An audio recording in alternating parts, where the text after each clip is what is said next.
This year at the TRA annual meeting on October 28th in New York City, among many other events, we will have as one of our symposium speakers, Richard Zacks, who is the best-selling author of Island of Vice, Theodore Roosevelt's Quest to Clean Up Sin-Loving New York. A wonderful book about my great-grandfather's stint as police commissioner of New York City. This podcast will give you a preview of what promises to be a most entertaining presentation.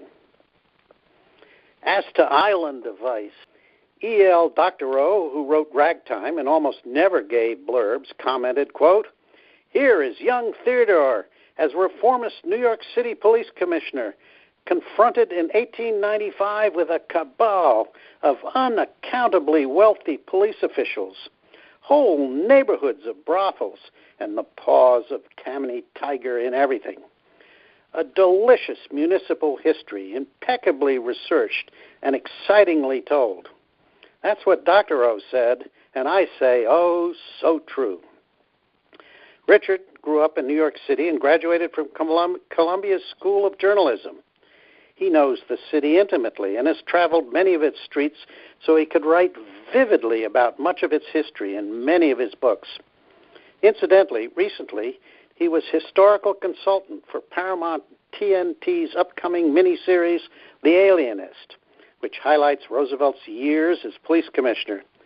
This 10-part miniseries is based on Caleb Carr's novel and will be coming out within a year.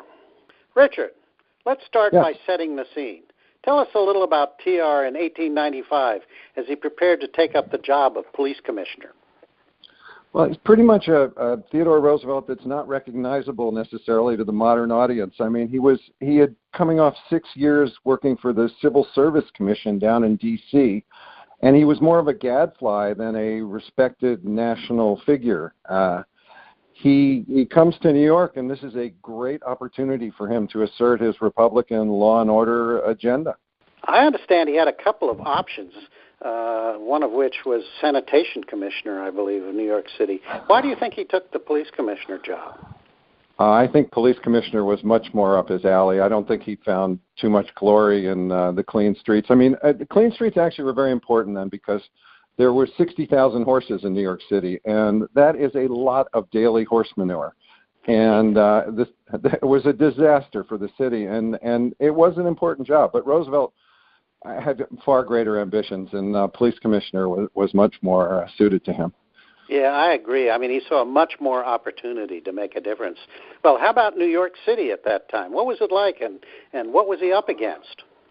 I love New York City in the 1890s. It's 2 million people. It's more than half of them are either immigrants or first generation from abroad. There's more Irish than Dublin, more Germans than any city except for Berlin, and it's such a lively city. You know, it's hard to picture, but there wasn't a single traffic light. I mean, there wasn't electric traffic lights. So every corner was pretty much a warfare. Who could cross? There were, carriages and streetcars. And New York City remember they went every which way. I mean, they didn't all stay to the right. Absolutely true. There was no directions on any street. And they hired the Broadway cops because they were taller so people could see them, so they could direct traffic, and that was basically a dozen men in the whole city, and the rest of it was chaos. Tell us a little about the NYPD at the time and set the stage. Well, the city, you have to add that the city was also the Las Vegas of its era. I mean, it was so corrupt, and there were three main vices. There was prostitution, there was gambling, and there was after-hours drinking, and it was the place people came to be naughty. And it couldn't have existed without the permission of the cops. So basically the police were on the take, and that's just how it functioned. And New Yorkers were pretty comfortable with the system. It's technically against the law to be a streetwalker, but she bribes somebody $5 and she gets to walk, and this is how the city functioned. And Roosevelt came in. So what happens in New York stays in New York, kind of thing, absolutely. Right? Oh my God! Well, and they estimate 1 in 6 males over 18 went to a prostitute every day back in that era. Good Lord. Good Lord. Well, tell us a little about the honeymoon period, TR's first few months in office. Well, so he comes in and he has a strict law and order agenda, and it's people at first I think thought maybe he was kidding because no one had ever come in and vowed to enforce all these laws and also enforce all the rules governing the police behavior. So Roosevelt comes in and people are pretty curious because he's this 5'9" guy from Harvard with the thick glasses and the very powerful personality, and he's going to try and do this. And he winds up teaming up with Jacob Riis, who wrote How the Other Half Lives, and they go on midnight rambles. And this really caught the imagination of the whole American public. I would say his national reputation. He would wander out in the streets of New York at 2 a.m, and he would make sure cops were doing their job. And he discovered they weren't. They were sleeping. They were flirting with prostitutes. And Roosevelt would sneak up behind them, and he'd poke them, and he'd talk to them, and he'd demand they do their job. He'd demand they show up at police headquarters the next morning. And the city loved it because these cops had been bullying everybody. I mean, they just ruled, and here's this Harvard guy coming in and taking over. And so at first, people loved the whole idea of it. And he wasn't the least bit intimidated by the police. In fact, no, you got to love him. Totally intimidated them. Oh, you gotta love him. There are cartoons of him, half the size of these big Irish bullies who are in uniform, and the Irish bully is like scared to death and jumping backwards. I mean, he woke up cops with a nightstick. And the cops were famous for waking up vagrants and bums, and who tried to sleep where they weren't supposed to sleep. Well, there were cartoons of Roosevelt waking up the cops, and people just loved it. Now, there's considerable disagreement over what TR wanted to achieve as commissioner. Some believed his main mission was to clean up vice. Others that his real purpose was to strangle Tammany Hall by cutting off its funds derived from shaking down brothels and bars, etc. What's your take on this? I think I don't think it's as complicated as some people might want to make it out to be. I think he just clearly wanted to do both. It was a win-win for Roosevelt. He would go in there and he would stop the flow of graft, which would take the money away from Tammany Hall and help elect Republicans. I mean, it was law and order and Republican Party. It was just perfect. I think he was doing both. But his one miscalculation was that the New York public didn't care about corruption. They cared about having their vices. Sunday saloons. They worked 6 days a week. A beer cost a nickel. It got you the free lunch tray as well. And Roosevelt was shutting them down. And no one could believe it because they had a nice system in place. Cops took a bribe, and they pulled the curtains down on the saloons. And you came in the side door nice and quiet. So it was public decency and private vice. And it seemed like a perfect solution. But TR said if the law was on the books, he was going to enforce the law, and he did not back down at all. And you just can't imagine how unpopular he became because of that. Well, and also, as I understand it, it was perfectly legal to serve a drink at the Knickerbocker Club or the other. Well, at the Harvard Club, so. At the Harvard Club, right where we're going to be, at the Harvard Club. Exactly. But it wasn't like a speakeasy. I mean, that was legal, and so no, that was. Right? Go ahead, sorry. Yeah, that was legal. Clubs were legal, and hotels with restaurants were legal. So those were the places that the poor people couldn't afford. So the rich could. Right. So they had front-page cartoons of people in tuxedos drinking on Sunday while the poor, literally their tongues are hanging out and they're on the street, And I'm sure you'll have some great images for your talk. I do. The cartoons are good from that period. Well, in spite of opposition, he kept battling. Now, do you think that was wise? I absolutely do. This is a really good question. I had to, think about this a little bit. And because he didn't back down, he set a precedent that if a law is a law, it should be enforced. And even if it's an unpleasant law, you change the law. But you enforce it, and you enforce it 100%, and you don't back down. And I was thinking about that. Almost every politician I know nowadays listens to their constituent group, or they listen to the big money that's going to pay for things.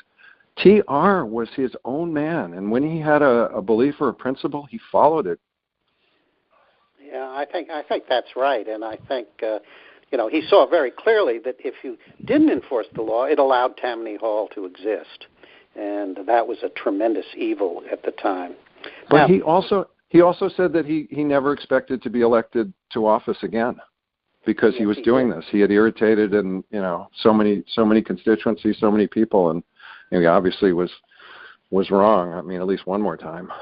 And that's not the only time he took a stand and thought it was the end of his career. But we haven't got time to go into that. But anyway, even today, students of American policing credit TR with many innovations that completely revolutionized how police departments are run.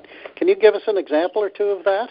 Sure, there are plenty of examples. I think the biggest one is absolutely no corruption. He believed a zero tolerance for bribery. He thought there should be absolutely no drinking on the job. Most people don't know that he restored the nightstick to New York City that had been taken out. He got reliable handguns, and he demanded that everyone on the force do target practice. He believed in enforcing all laws and all rules that were on the books, and if you had a problem with them, then change the law or change the rule, but enforce it. Yeah, and he started the academies, I think, as well. Right. How would you judge TR's tenure as commissioner? On balance, was he a success or did he fail? I think it's an incredibly complicated question. I think he didn't have a chance to succeed at what he aimed to do, which was to clean up New York and root out Tammany Hall. He did not succeed at that. But I think setting this example of absolute, uncompromising, police enforcement as a commissioner was unbelievably helpful to this country. I just think he was basically 100 years ahead of his time. The laws were so unpopular that he enforced, he really didn't have a chance. I think that's a terrific point. Thank you, Richard. I hope you, the listeners, have enjoyed this podcast, and you will attend the TRA annual meeting to be held on October 28th at the New York Harvard Club, a unique and wonderful venue. Richard will be making a presentation at the symposium, and believe me, he has a lot more to tell us about TR and New York City, including brothels, gambling joints, saloons, corruption. His talk will be illustrated by some 50 vintage images, the likes of which you have not seen before. The annual meeting will be focusing on TR's time as police commissioner and his long shadow affecting modern policing. To tell us about that, we have 3 modern police commissioners, including our keynote, Bill Bratton, Dean of American Policing, who's been police commissioner of Boston, L.A., and New York. We will have 2 other commissioners, one currently the NYPD commissioner and the other who ran Boston's PD during the marathon bombing terror attacks. We will also have the current head of NYPD's Intelligence and Counterterrorism section. This will be some session. There will be many other great things going on, such as an auction of unique TR items, a speech by the winner of the high school public speaking contest, and the Junior Officer of the Year Award from the aircraft carrier USS Theodore Roosevelt, and much, much more. Please sign up for the annual meeting that will be held on October 28th at the New York Harvard Club. Go to www.theodoroosevelt.org to learn more and sign up. I hope to see all of you there.